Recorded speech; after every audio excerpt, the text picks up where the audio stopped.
Hello everyone, welcome to the Metadata Perspective channel. In this video, you'll be learning how to group data using the GroupBy function and also how to aggregate data in Pandas. When it comes to data analytics, this is what people usually think about because you can get statistical insight from your data sets. So for example, we can find out the average salary of respondents from each country in our survey data set or the programming language that is mostly used by people, and all this can be done by grouping and aggregating our data. So with this being said, let's dive right into it. So as usual, we'll be using this Stack Overflow survey dataset, and if you would love to code along with me, then you can check the description section of this video. I'll be dropping the link there so that you can go ahead and download this dataset. So let's look at some basic aggregations.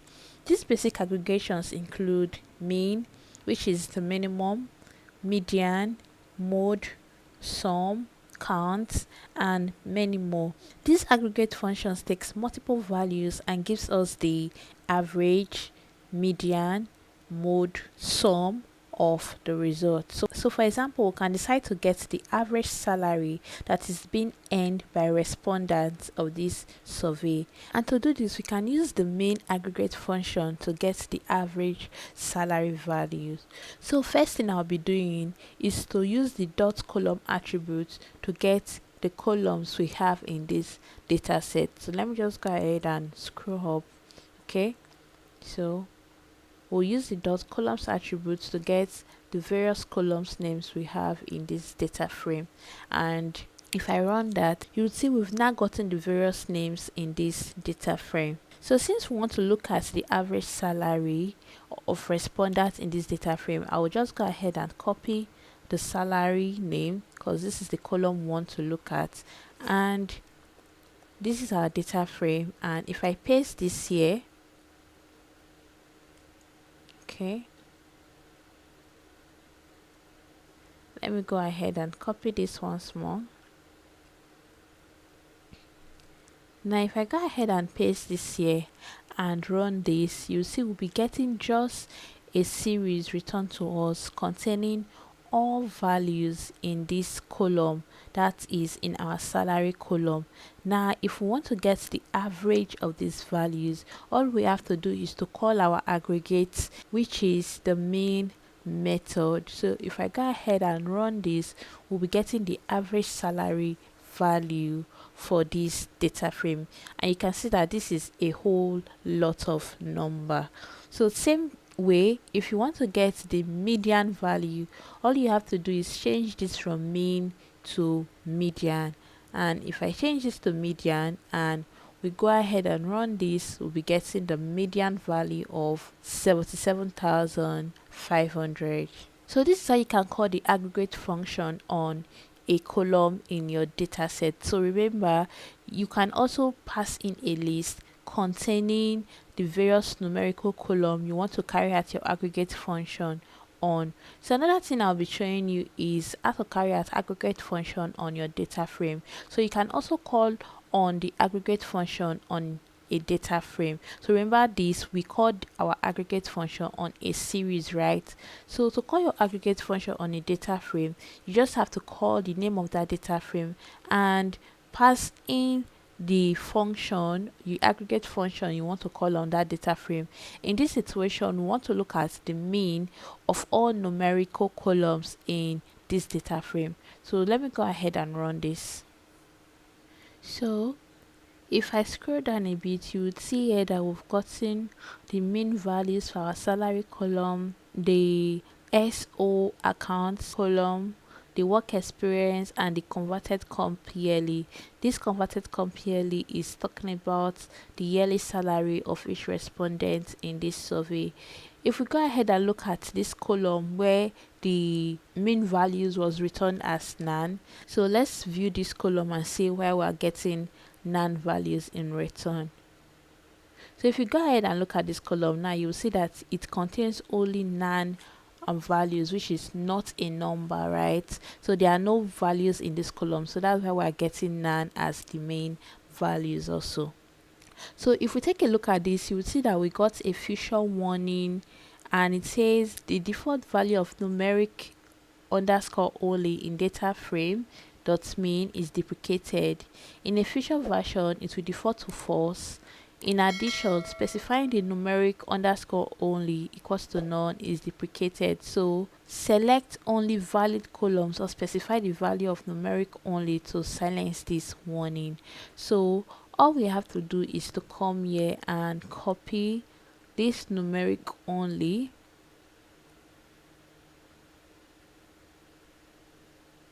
and we'll be setting it to true. Okay, so we're telling Python that we need it to calculate the mean on only our numeric columns. So let's run this and you can see that we've gotten our answers once more.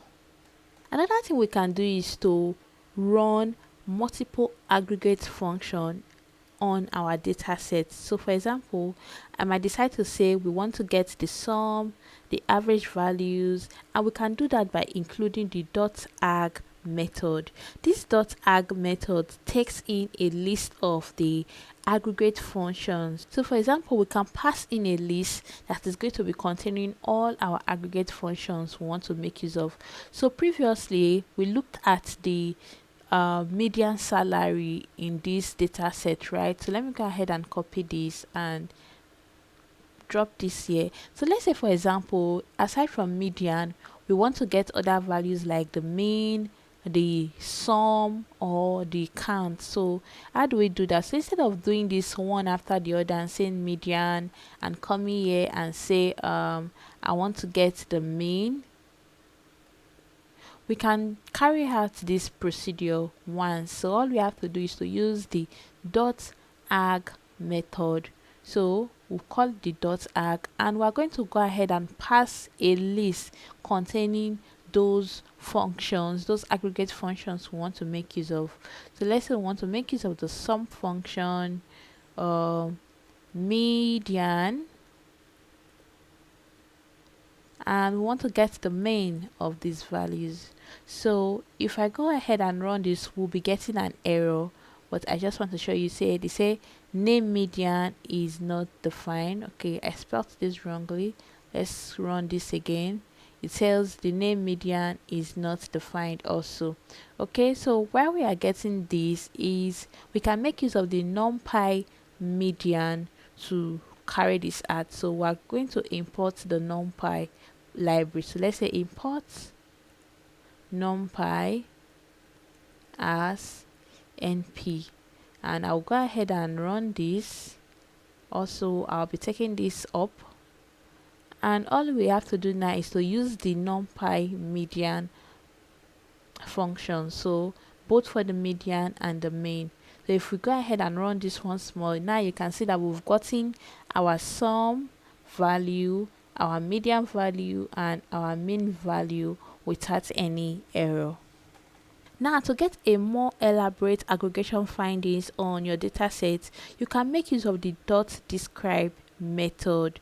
So calling the .describe method gives a broad overview of different statistics on our numerical data column. So instead of saying we want the mean, the median, the mode, we can simply use the .describe method and say data.describe, and just calling the .describe method is going to give us all these statistical findings on our data set.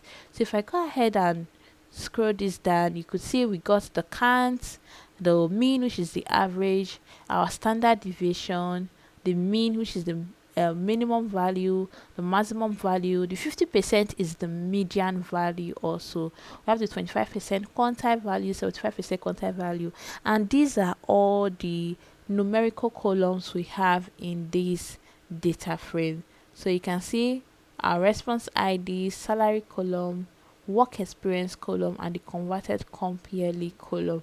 Remember, we've gone through these two columns earlier and it showed that they did not contain any values, so that's why it returns not a number. One good thing about using this .describe method is you can also call the .describe method on your categorical or your object data type column. So those columns that are not numbers, you can also call the .describe method on them, but it gives us different findings. Like for, let me say, data dot select the types. And what are those types we want to select? Object, right? So we can say include. We want the object to be included.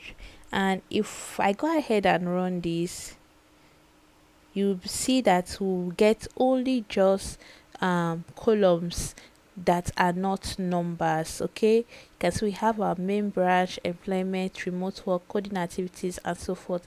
Now we can now go ahead and call the dot describe method on these our columns, and if I go ahead and run this now, we'll be getting a statistical overview of those columns. So for example, you can see for our employment columns, we have 71,709 rows of data. We have 103 unique employment types. We have the top is employed and full-time, while the frequency is 42,962. So 42,962 people are employed full-time. Now, if you also want to get the analysis for a single column, then you can also just run the dot describe on that single column. So let's use our salary column once more as an example. So I can say, let's call our salary column. I can also go ahead and run the dot describe on just this column, and we'll get all the statistical insights about this column.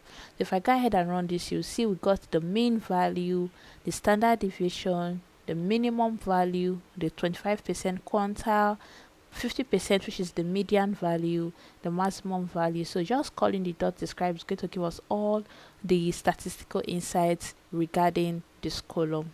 Now, if we take a look at the top of this table, we would see the count aggregate results.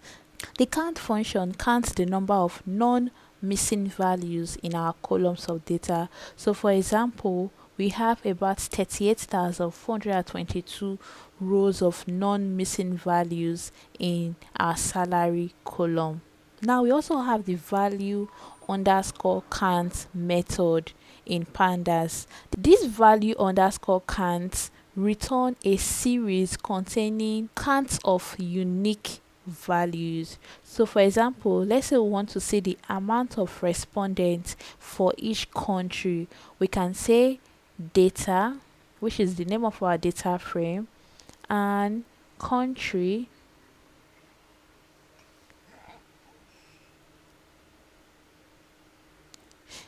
now this time around we can now go ahead and use the dot value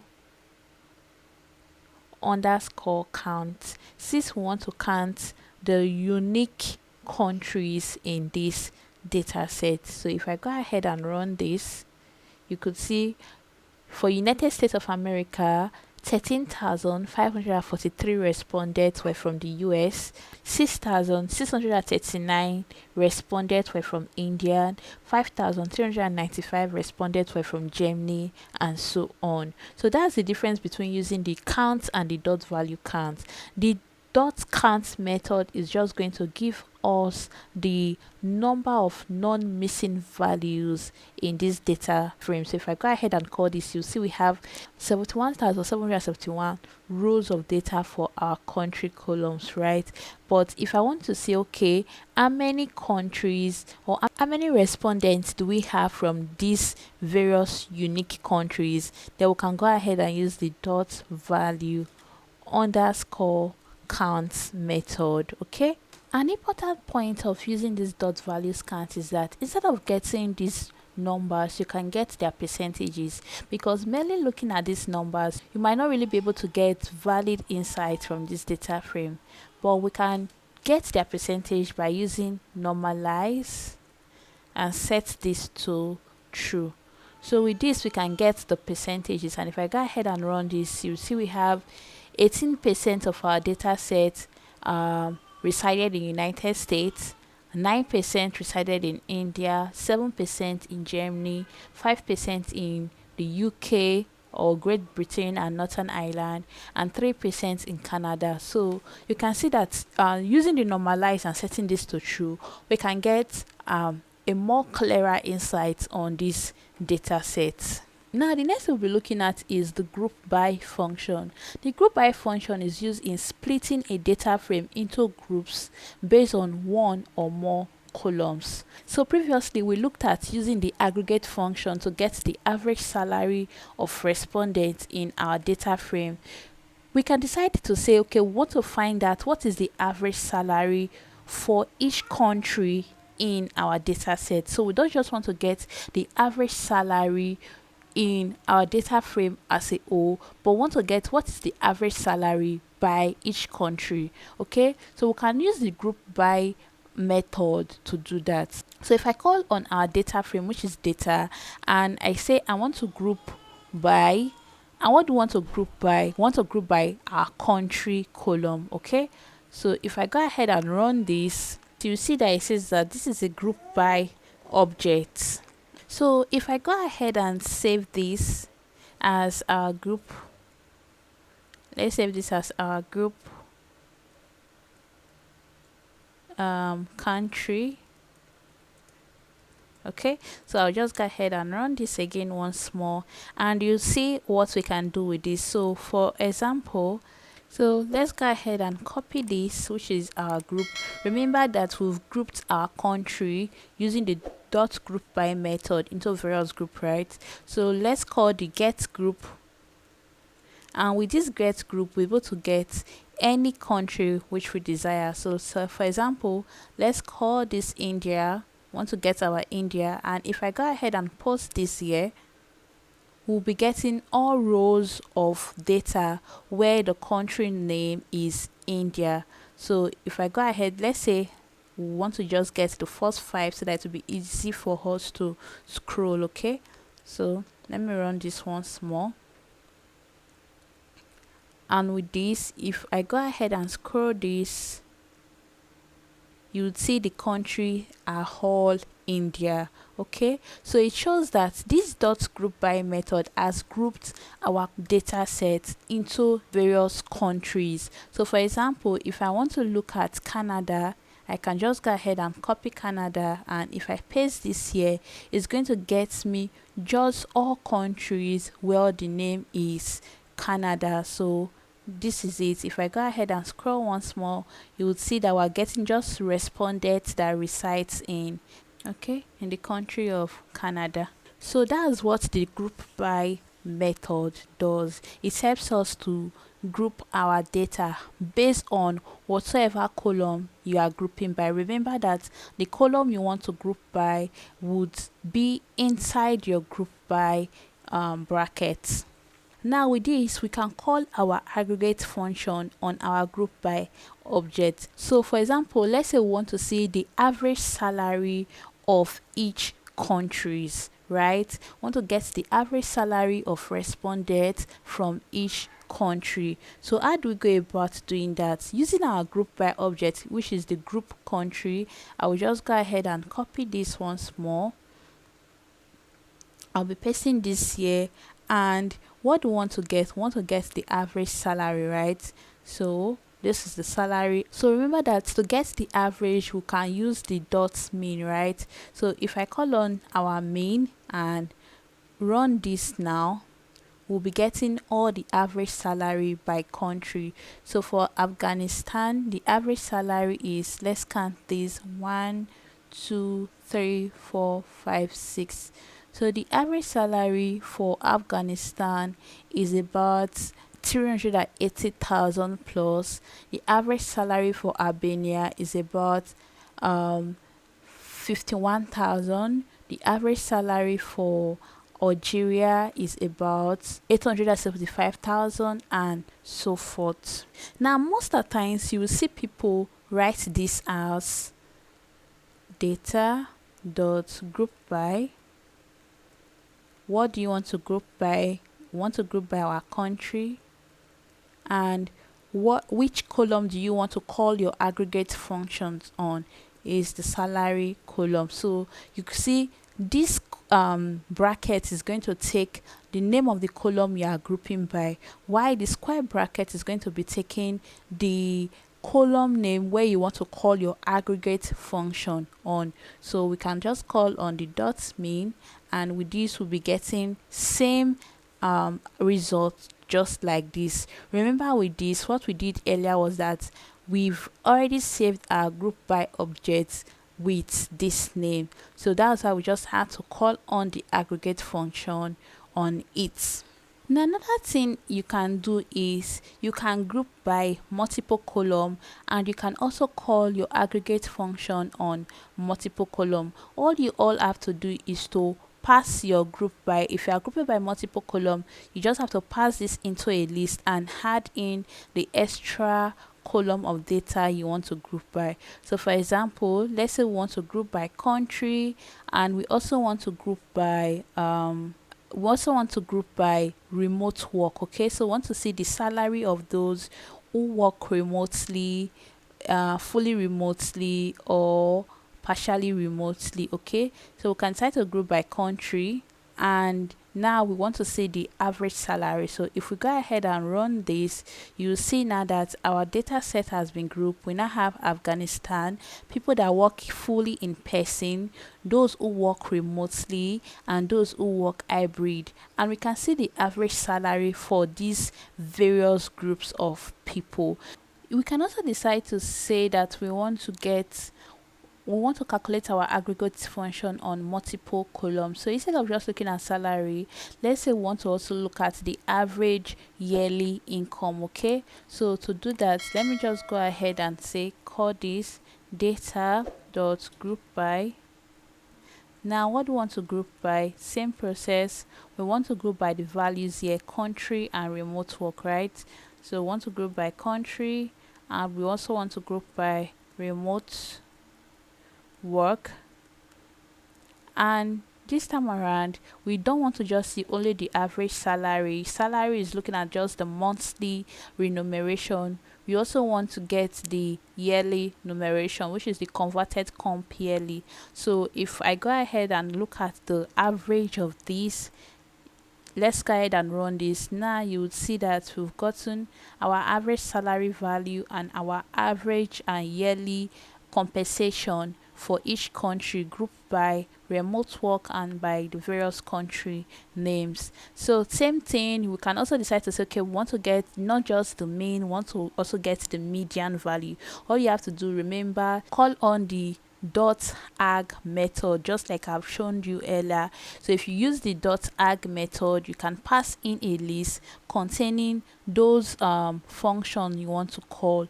So let's say, for example, you can just pass in a list and say we want the mean, and we also want the median.